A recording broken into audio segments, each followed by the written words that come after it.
My dear students, আশা করি তোমরা সকলে ভালো আছো। আমরা প্রথম চ্যাপ্টার শেষ করেছি, আজকে দ্বিতীয় চ্যাপ্টার শুরু করব। চ্যাপ্টারের নাম হলো কম্পিউটার্স।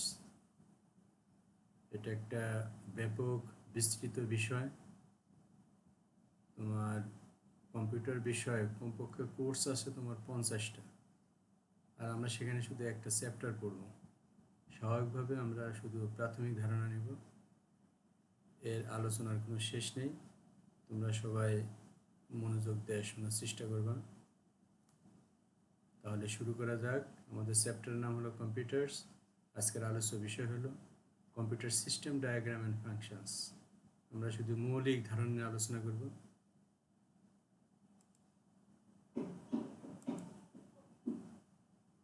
প্রথমে আমরা দেখব কম্পিউটারের block structure. Block structure of a computer. এই যে দেখো, তোমার একটা স্ট্রাকচার দেওয়া আছে, এটা একটু আলোচনা করি। এটা হলো মূলত সিপিইউ, সেন্ট্রাল প্রসেসিং ইউনিট। এর ভিতরে তিনটে কম্পোনেন্ট আছে: memory unit, control unit, arithmetic and logic unit বা এএলইউ। আর এর সহযোগী হিসেবে আছে ইনপুট ইউনিট, আউটপুট ইউনিট।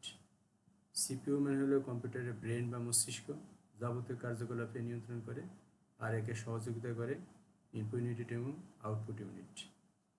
দেখো, কম্পিউটার শব্দটি এসেছে কম্পিউট থেকে, যার অর্থ হিসাব করা। তাই বলা যেতে পারে কম্পিউটার একটি গণনাকারী যন্ত্র, যা অবিশ্বাস্য দ্রুতগতিতে গাণিতিক কাজ সম্পন্ন করতে পারে। যখন কম্পিউটার প্রাথমিকভাবে আবিষ্কার হয়, তখন সে শুধু আক্ষরিক অর্থেই গাণিতিক কাজ করতে পারত, অন্য কোনো কাজ করতে পারত না। সিম্পল যোগ বিয়োগ গুণ ভাগ, আমরা এখন যে ক্যালকুলেটর করি তার সে 1000 ভাগের 1 ভাগ কাজও প্রাথমিক কম্পিউটার করতে পারত না। সিম্পলি যোগ বিয়োগ গুণ ভাগ এগুলো করতে পারত। কিন্তু এখন এটি আর শুধু গণনাকারী যন্ত্র না, এর কাজের পরিধি ব্যাপক ও বিস্তৃত। এমন কোনো কাজ নাই যে কম্পিউটারের সাহায্যে করা যায় না। সামান্য যোগ বিয়োগ গুণভাগ থেকে শুরু করে মহাকাশ গবেষণা পর্যন্ত যাবতীয় কাজ কম্পিউটার এখন সম্পন্ন করতে পারে। এটি ইনপুটের মাধ্যমে ডেটা বা নির্দেশ গ্রহণ করে। ডেটা মানে হলো, তুমি মনে করে একটা ডকুমেন্ট টাইপ করলা, কিবোর্ডের মাধ্যমে ABCD এই যে ইনপুট দেয়, এগুলো হলো ডেটা। আর তুমি ডেটা টাইপ হওয়ার পরে তুমি প্রিন্ট নিতে চাও, তাহলে কি প্রেস করবা? কিবোর্ড থেকে কন্ট্রোল P, এটা হলো নির্দেশ। তাহলে আমরা কিবোর্ড মাধ্যমে এমনি যে ডকুমেন্ট তৈরি করি, এই ডকুমেন্ট কিবোর্ডের মাধ্যমে দিয়ে একেবারে ডেটা দেয়। আর যখন এই ডেটাকে আমরা প্রিন্ট করি, সেভ করি, কাট, কপি, পেস্ট ইত্যাদি করি, এগুলো হলো তোমার নির্দেশ।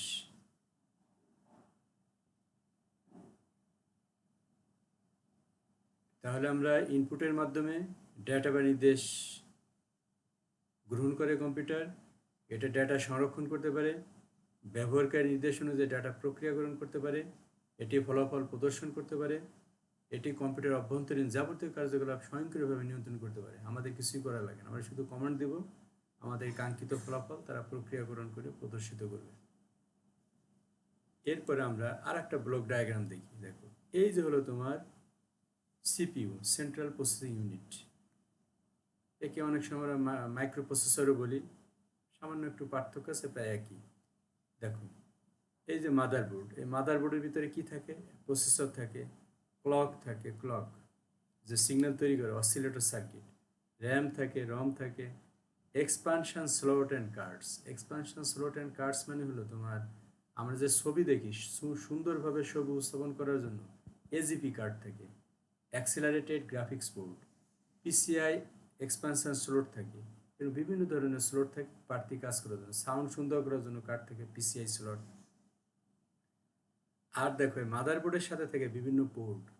এখন আগেকার পোর্ট ছিল USB port, printer port, modem port, আলাদা আলাদা ছিল।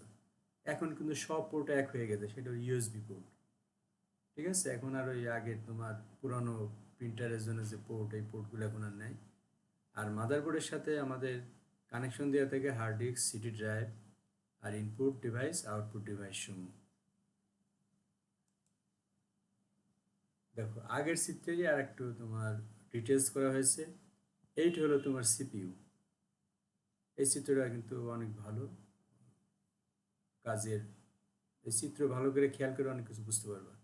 এইটা হলো সিপিইউ বা সেন্ট্রাল প্রসেসিং ইউনিট। এর তিনটা অংশ: control unit, combinational logic circuit, আসলে যেটাকে আমরা বলি, আবার বলি দেখো, এটা হলো সিপিইউ, একটা অংশ হলো কন্ট্রোল ইউনিট, আর একটা অংশ আমরা আগে চিন্তা বলছিলাম মেমোরি, সেই মেমোরি মানে হলো রেজিস্টার, রেজিস্টার মানে হলো সিপিইউ নিজস্ব মেমোরি। কম্পিউটার তো বিভিন্ন রকম মেমোরি আছে, একটা হলো কম্পিউটার নিজস্ব মেমোরি, সেটা হলো রেজিস্টার। রেজিস্টারের ধারণ ক্ষমতা খুবই কম, একে সহায়তা করার জন্য আছে তোমার ক্যাশ মেমোরি, এটা মাইক্রোপ্রসেসর বা সিপিইউ এর বাইরে থাকে। আর একে যদি তোমার ক্যাশ মেমোরি তোমার কুলায় উঠতে না পারে, তাহলে তাকে সাহায্য করার জন্য আছে র্যাম। আর র্যামও যদি তোমার কুলায় উঠতে না পারে, তাহলে একে সাহায্য করার জন্য আছে হার্ড ডিস্ক। আর এটাকে আমরা বলি এএলইউ। এএলইউ মানে হলে অ্যারিথমেটিক লজিক ইউনিট, একে কম্বিনেশন লজিক বলা হয়েছে, একই জিনিস। কম্বিনেশন লজিক সার্কিটও যা, অ্যারিথমেটিক অ্যান্ড লজিক ইউনিটও তাই, রেজিস্টার যা, মেমোরিও তাই, কন্ট্রোল ইউনিট। তাহলে আগেরটা এটা প্রায় একই, নাম একটু পাল্টাইলো তোমার। দেখো এখন ইনপুট ইউনিট, আউটপুট ইউনিট। আরেকটা জিনিস খেয়াল করো, তোমার সিপিইউ থেকে সিপিইউ এর কন্ট্রোল ইউনিট, খেয়াল করে কিন্তু কন্ট্রোল ইউনিটের সাথে সবার কানেকশন আছে, যোগাযোগ আছে। কন্ট্রোল ইউনিটের সাথে তোমার সবার যোগাযোগ, ইনপুট আউটপুট এবং সিপিইউ এর ভিতরে অন্যান্য যারা আছে। কন্ট্রোল ইউনিট থেকে সিগন্যাল যায় আসে ইনপুট থেকে, কন্ট্রোল ইউনিট থেকে সিগন্যাল যায় আসে মেমোরি, কন্ট্রোল ইউনিট থেকে সিগন্যাল যায় আসে এএলইউ, কন্ট্রোল ইউনিট থেকে সিগন্যাল যায় আসে রেজিস্টার।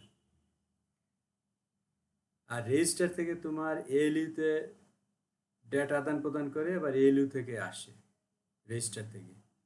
আবার এএলইউ থেকে তোমার মেমোরিতে ডাটা যায়, মেমোরি থেকে ডাটা আসে, মেমোরিতে ডাটা যায়, মেমোরি থেকে ডাটা আসে। ইনপুট থেকে এএলইউতে ডাটা যায়,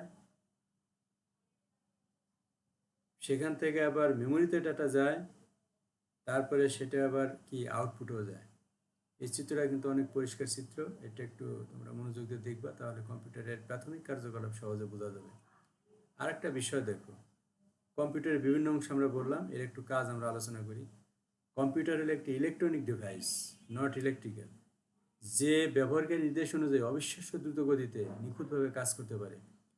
অন্যান্য ইলেকট্রনিক ডিভাইসের মধ্যে এটারও বিভিন্ন অংশের সমন্বয়ে গঠিত। একে তিন ভাগে ভাগ করা যায়, ইনপুট ইউনিট, এর বিস্তারিত আলোচনা একটু পরে করব। সেন্ট্রাল প্রসেসিং ইউনিট বা সিপিইউ, সিপিইউ এর আবার তিনটা অংশ, control unit, memory unit, arithmetic and logic unit. আর তৃতীয় ইউনিট হলো তোমার আউটপুট ইউনিট। আমরা একটু পরে এটার তোমরা চিত্রটা একটু খেয়াল করবা।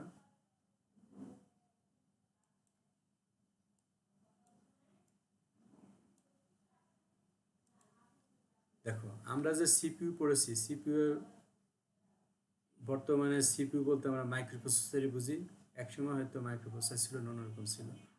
এটা হলো তোমার পেন্টিয়াম ধরনের মাইক্রোপ্রসেসর, এটাকে বলে তোমার পিজিএ, এটাকে বলে পিজিএ, পিন সিস্টেম।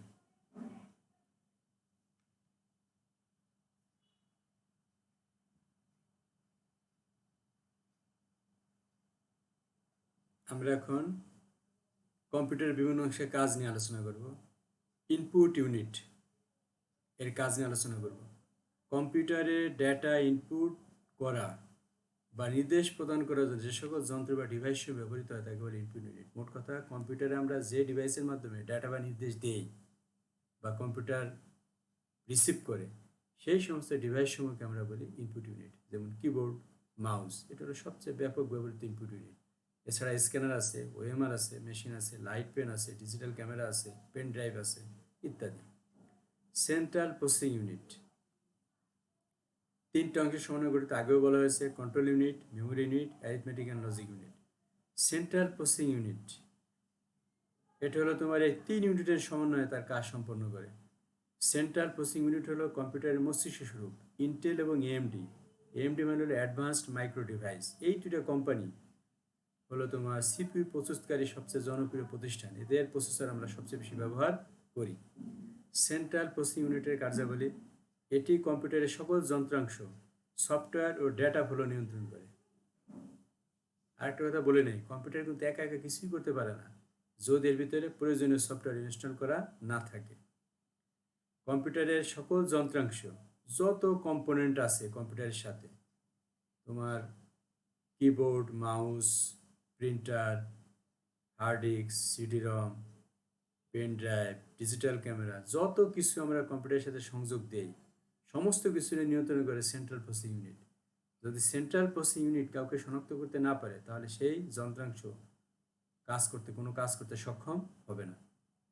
এটি কম্পিউটারের সকল যন্ত্রাংশ, যত কিছু আমরা কম্পিউটারের সাথে লাগাই সকল যন্ত্রাংশ সফটওয়্যার ও ডেটা ফ্লো নিয়ন্ত্রণ করে, ইনপুট ডিভাইস থেকে ডেটা গ্রহণ করে, আউটপুট ডিভাইসে ডেটা প্রেরণ করে, ডেটা প্রক্রিয়াকরণের পর মেমোরিতে সংরক্ষণ করে, সকল যৌক্তিক ও গাণিতিক কাজ সম্পন্ন করে।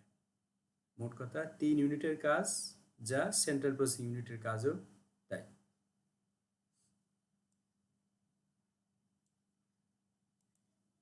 কন্ট্রোল ইউনিটের কাজ হলো, কন্ট্রোল ইউনিট কম্পিউটারের বিভিন্ন যন্ত্রাংশ নিয়ন্ত্রণ করে।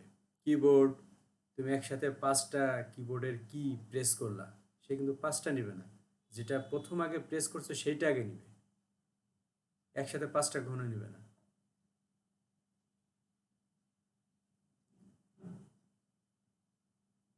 কন্ট্রোল ইউনিট কম্পিউটারের বিভিন্ন যন্ত্রাংশকে, মানে যত রকম হার্ডওয়্যার কম্পিউটারের সাথে কানেকশন দেওয়া হয় সবগুলোকে নিয়ন্ত্রণ করে কন্ট্রোল ইউনিট, কিন্তু নিজে কখনো ডেটা প্রক্রিয়াকরণের কাজ করে না। তার কাজ হলো কন্ট্রোল করা, নিজে কোনো কাজ করবে না, সবাইকে দিয়ে সে কাজটা করিয়ে নেবে।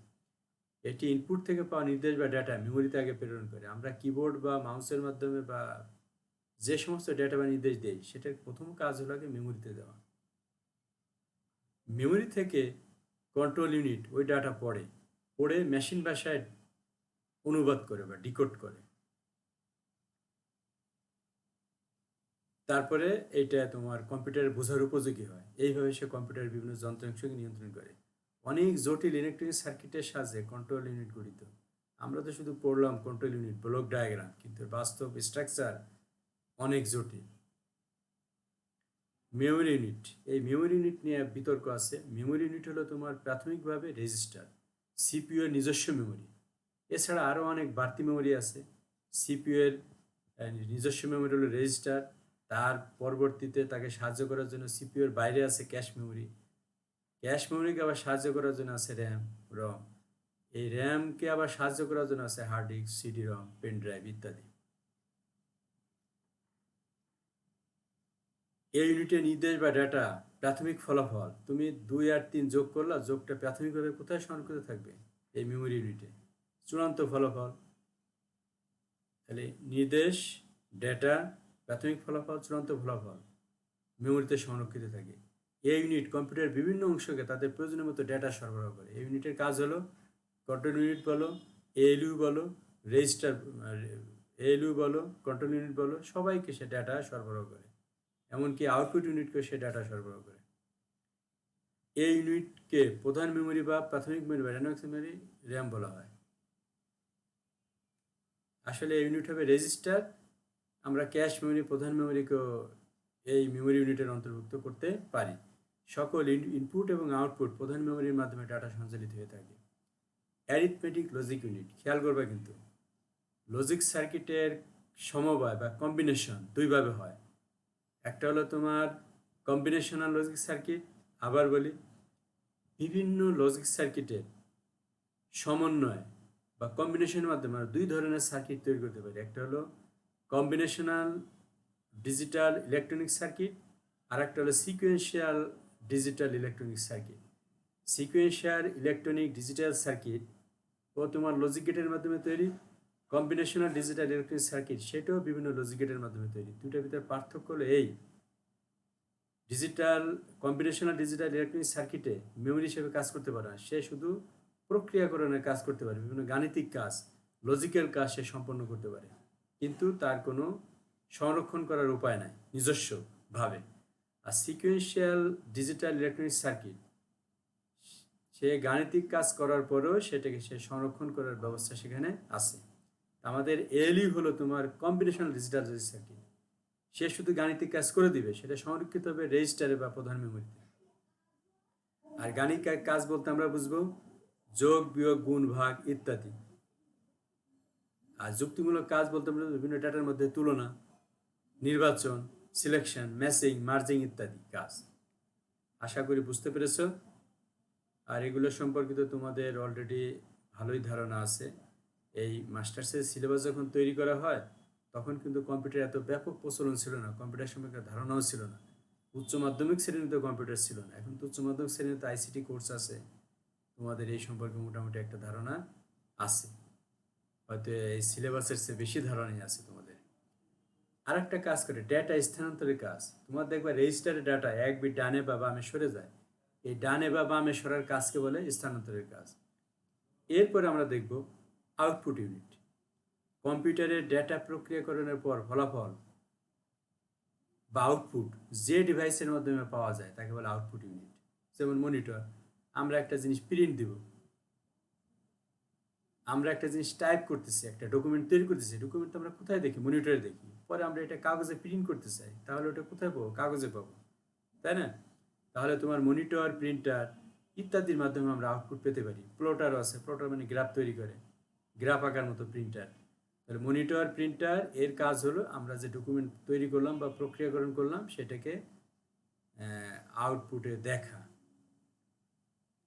আশা করি তোমরা, এটা হলো তোমাদের কম্পিউটারের প্রাথমিক কাজ। আমরা ব্লকস ডায়াগ্রামের মাধ্যমে প্রাথমিক কাজগুলো আলোচনা করলাম, এর ইন্টারনাল স্ট্রাকচার এবং এর ডিটেলস বর্ণনা তো ব্যাপক। এটা তো আমি বললাম আগে, কমপক্ষে 50টা কোর্স আছে তোমার এই কম্পিউটারের উপরে, আর আমরা শুধু একটা চ্যাপ্টার পড়বো। সুতরাং আমাদের এখানে শুধু প্রাথমিক ধারণা। কেউ যদি স্পেশালিস্ট হতে চাও তাহলে তোমার ব্যাপকভাবে লেখাপড়া করতে হবে। আমরা এখন এর দ্বিতীয় অংশ শুরু করবো। দেখো, কম্পিউটারের বৈশিষ্ট্য সমূহ, মানে সামারি আলোচনা, কম্পিউটার আসলে কি কি কাজ করতে পারে, আমরা কম্পিউটার কেন ব্যবহার করি। অবশ্যই মানুষ সেই জিনিসই ব্যবহার করে যে জিনিসের কোনো না কোনো বৈশিষ্ট্য মানুষের চেয়ে শ্রেষ্ঠ। সামগ্রিকভাবে মানুষের চেয়ে শ্রেষ্ঠ না, কিন্তু কোনো কোনো বৈশিষ্ট্য মানুষের চেয়ে উন্নত মানের। এই কারণে আমরা সেই ডিভাইসকে ব্যবহার করি। যেমন আমরা ঘোড়া ব্যবহার করি কেন? মানুষের চেয়ে যে দ্রুত গতিতে চলাচল করতে পারে, এই একটা গুণ ঘোড়ার মানুষের চেয়ে উন্নত, এই কারণে আমরা ঘোড়া ব্যবহার করি। কম্পিউটার কেন ব্যবহার করি? কম্পিউটারের কয়েকটা গুণ আছে যা মানুষের চেয়ে শ্রেষ্ঠ, এই কারণে আমরা কম্পিউটার ব্যবহার করি। যদি সমস্ত গুণই মানুষের চেয়ে নিম্নমানের হইতো তাহলে ওই জিনিস ব্যবহার করার কোনো প্রয়োজন হতো না। কম্পিউটার একটি ইলেকট্রনিক ডিভাইস। নিম্নের গুরুত্বপূর্ণ বৈশিষ্ট্যগুলো আলোচনা করা হলো। প্রথম বৈশিষ্ট্য, কম্পিউটার হলো অটোমেটিক, স্বয়ংক্রিয়। কম্পিউটারকে তুমি শুধু নির্দেশ দিবা, ভিতরে অনেকগুলো জটিল কাজ সম্পন্ন করে সে তোমার জন্য ফলাফল তৈরি করে দিবে। ভিতরে যে কী কাজ হলো সেটা আমরা দেখতেও পারি না, সরাসরি ব্যবহারকারী নিয়ন্ত্রণও করে না। কম্পিউটার একটি স্বয়ংক্রিয় যন্ত্র। স্বয়ংক্রিয় যন্ত্র মানে একে কোনো নির্দেশ দিলেই স্বয়ংক্রিয়ভাবে সে তোমার জন্য তোমার যে কাঙ্ক্ষিত ফলাফল সেটা সে প্রদান করবে। কিভাবে করবে এটা তুমি সরাসরি জানতে পারবে না। তৃতীয় বৈশিষ্ট্য, দ্রুত গতি। আমরা 1 সেকেন্ডে কোনো কাজ করতে পারি না, একটা বা দুইটা বা তিনটা বা পাঁচটা বা 10টা ওয়ার্ড বলতে পারি, কিন্তু কম্পিউটার 1 সেকেন্ডে হাজার হাজার লক্ষ লক্ষ মিলিয়ন মিলিয়ন গাণিতিক কাজ সম্পন্ন করে দিতে পারে। তাহলে কি বলা যায়? আমাদের কাছে সেকেন্ড হলো খুবই ন্যূনতম সময়, এই কারণে আমাদের কাছে সময়ের বিভাজনের ন্যূনতম ইউনিট হলো সেকেন্ড। কিন্তু কম্পিউটারের কাছে সেকেন্ড অনেক বড় সময়, তার কাছে সময়ের একক হলো কি? Nano second. ন্যানো সেকেন্ড মানে 1 সেকেন্ডে 10 লক্ষ ভাগের 1 ভাগ।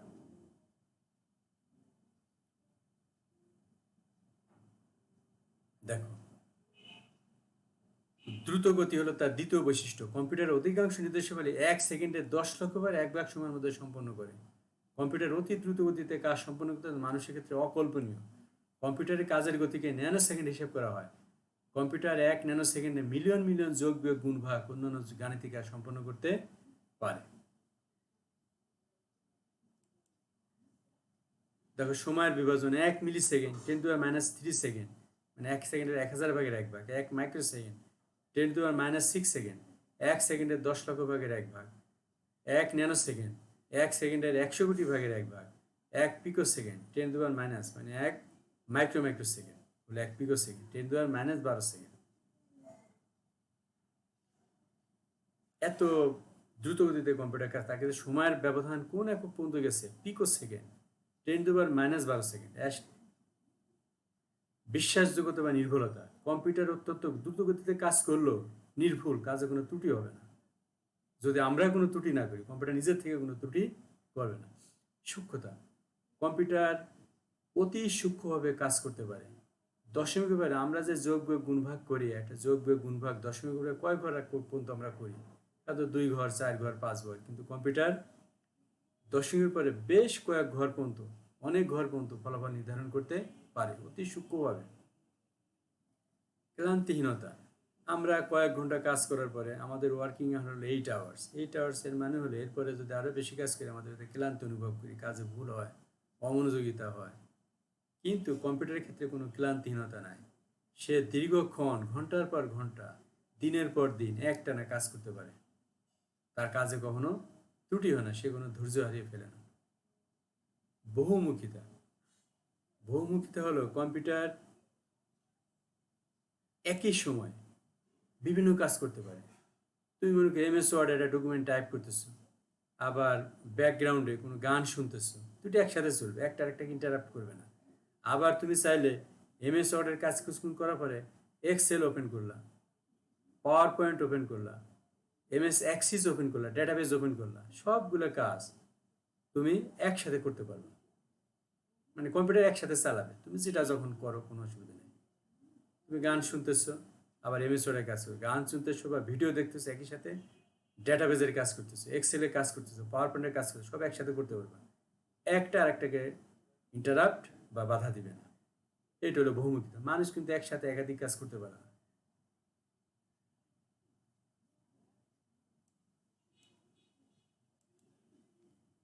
এবার হলো সবচেয়ে তার গুরুত্বপূর্ণ বৈশিষ্ট্য স্মৃতি। কম্পিউটারের স্মৃতির বিশাল ভান্ডার। মানুষের মস্তিষ্কে যেমন ডেটা সংরক্ষণ করে বা তথ্য সংরক্ষণ করে, ঠিক তেমনি কম্পিউটারে তোমার মেমোরি আছে। মেমোরি মানে তোমার স্থায়ী মেমোরি হলো তোমার হার্ড ডিস্ক, সিডি রম, আর অন্যান্য মেমোরি হলো রম, র্যাম, রেজিস্টার, ক্যাশ মেমোরি ইত্যাদি। র্যাম, রম, ক্যাশ মেমোরি, রেজিস্টার এগুলো অস্থায়ী, কম্পিউটার বন্ধ করলে মুছে যায়। কিন্তু হার্ড ডিস্ক, সিডি রম এগুলো কম্পিউটার বন্ধ করলেও মুছে না। মানুষ যেমন কোনো কিছু ভুলে যেতে পারে, কিন্তু কম্পিউটারে ভোলার কোনো সুযোগ নাই। তুমি হার্ড ডিস্কে সেভ করে রাখো, বছর পর বছর সংরক্ষণ করে রাখবে, বিন্দুমাত্র তথ্য ভুলে যাওয়ার কোনো সুযোগ নাই। কম্পিউটার যে কোনো মুহূর্তে প্রচুর পরিমাণ তথ্য আবার দেখাতে পারে। তুমি পেজের পর পেজ, সেকেন্ডে সেকেন্ডে তুমি এক এক পেজ ওপেন করতে পারতেছো, তোমাকে দেখাচ্ছে। কিন্তু তুমি যতই চাও, একটা মানুষ কিন্তু সেকেন্ডে সেকেন্ডে এক পেজের পরিমাণ তথ্য সে ডেলিভার দিতে পারে না। কম্পিউটার স্মৃতি বর্তমানে, একসময় কিন্তু স্মৃতি লিমিটেশন ছিল। তোমার র্যামের ধারণ ক্ষমতা ছিল কিলোবাইটে, পরে আসলো মেগাবাইট, এখন গিগাবাইটে, এরপরে এখন আসছে গিগাবাইট, কয়েক গিগাবাইট, ব্যাপকভাবে। আর হার্ড ডিস্কের তো পাওয়ার আগে ছিল তোমার কয়েক মেগাবাইট, তারপরে গিগাবাইট, এখন তো তোমার টেরাবাইটে চলে গেছে। ব্যাপকভাবে কম্পিউটার স্মৃতি ব্যাপকভাবে বৃদ্ধি পেয়েছে। স্মৃতির লিমিটেশন এখন আর নাই। এরপরে দেখো যুক্তিসঙ্গত সিদ্ধান্ত। কম্পিউটারের মানুষ যেমন কোনো একটা ঘটনা দেখে তাৎক্ষণিকভাবে নিজস্বভাবে সিদ্ধান্ত নিতে পারে তার কী করা উচিত, কিন্তু কম্পিউটারে তুমি যে প্রোগ্রাম ইনস্টল করছো, ওই প্রোগ্রাম যে সিদ্ধান্ত দিবে, সেই সিদ্ধান্ত শুধু সে ইমপ্লিমেন্ট করতে পারবে, বুঝতে পারবে। ওই সিদ্ধান্তে মনে করে এমন একটা ঘটনা ঘটলো যা কম্পিউটার ইনস্টল করা নাই ওই ধরনের প্রোগ্রাম, তাহলে কিন্তু সে ওই ঘটনা সে উপলব্ধি করতে পারবে না। আবার বলি, মানুষের যেমন নিজস্ব চিন্তা ভাবনা আছে, যে কোনো ঘটনা দেখে সে তাৎক্ষণিকভাবে সিদ্ধান্ত নিতে পারে কি করতে হবে বা করতে হবে না। কিন্তু কম্পিউটার কিন্তু যে কোনো ঘটনা দেখে তাৎক্ষণিকভাবে সিদ্ধান্ত নিতে পারবে না। সুতরাং কম্পিউটার নিজস্ব বুদ্ধিমত্তা নাই, মানুষের নিজস্ব বুদ্ধিমত্তা আছে। কিন্তু কম্পিউটারে তুমি যে প্রোগ্রাম ইনস্টল করে দিছো বা যে সফটওয়্যার ইনস্টল করছো, ওই সফটওয়্যারের আওতাভুক্ত যে কোনো বিষয়ে সে সিদ্ধান্ত নিতে পারে। তাহলে বোঝা গেল মানুষ নিজস্ব সিদ্ধান্ত নিতে পারে, কম্পিউটার শুধু নিজস্ব সিদ্ধান্ত নিতে পারে না। কিন্তু কম্পিউটার যে সফটওয়্যার ইনস্টল করা আছে, সেই সফটওয়্যারের ভিত্তিতে সিদ্ধান্ত, যেমন কম্পিউটারটা দাবা খেলতে পারে যদি দাবার সফটওয়্যার তার ভিতরে ইনস্টল করে দেওয়া হয়। এখন আবার চিন্তা ভাবনা চলতেছে আর্টিফিশিয়াল বা ইন্টেলিজেন্স বা AI এর মাধ্যমে কম্পিউটারের ভিতরে বিভিন্ন জিনিস কম্পিউটার ইনক্লুড করে। আর্টিফিশিয়াল ইন্টেলিজেন্স এর মাধ্যমে কিন্তু সে মানুষের মতো যুক্তিসহ সিদ্ধান্ত নেওয়ার সামর্থ্য অর্জন করবে। কিন্তু তারও হয়তো লিমিটেশন থাকতেও পারে বা নাও থাকতে পারে। এটা এখন তোমার গঠনমূলক পর্যায়ে আসে, এখনো গঠন সমাপ্ত হয় না। নির্বোধ, এই ভাষাটা প্রয়োগ করা ঠিক কিনা জানি না। নির্বোধ, কম্পিউটার হলো নির্বোধ যন্ত্র, এর কোনো আবেগ অনুভূতি নাই, সে নিজস্ব বুদ্ধি খাটিয়ে কিছু করতে পারে না। কিন্তু যদিও বর্তমানে কৃত্রিম বুদ্ধিমত্তা বা আর্টিফিশিয়াল ইন্টেলিজেন্সের মাধ্যমে এই আবেগ অনুভূতি সৃষ্টি করার চেষ্টা চলছে, একসময় সফল হবে। যে সফলতার পরিমাণটা কি পরিমাণ, মানুষের কাছাকাছি না তার চেয়ে বেশি না সমান, এটা এখনো চিন্তা করা যাচ্ছে না। আশা করি তোমরা সবাই বুঝতে পেরেছ। এটা তো খুবই প্রাথমিক আলোচনা করলাম, জটিল কোনো আলোচনা করা হয় নাই। পরের ক্লাস থেকে হয়তো একটু কঠিন আলোচনা হতে পারে, সেগুলো আরও মনোযোগ দিয়ে দেখবা। আর যা বললাম এই লেকচারটা তোমরা একবার দুইবার দেখলে আশা করি বুঝতে পারবা, এবং এগুলো সম্পর্কে তোমাদের মোটামুটি আগে থেকে ধারণাও আছে। পরের ক্লাস সম্পর্কে হয়তো একটু জটিল আলোচনা হবে। সবাইকে ধন্যবাদ, সবাই ভালো থেকো।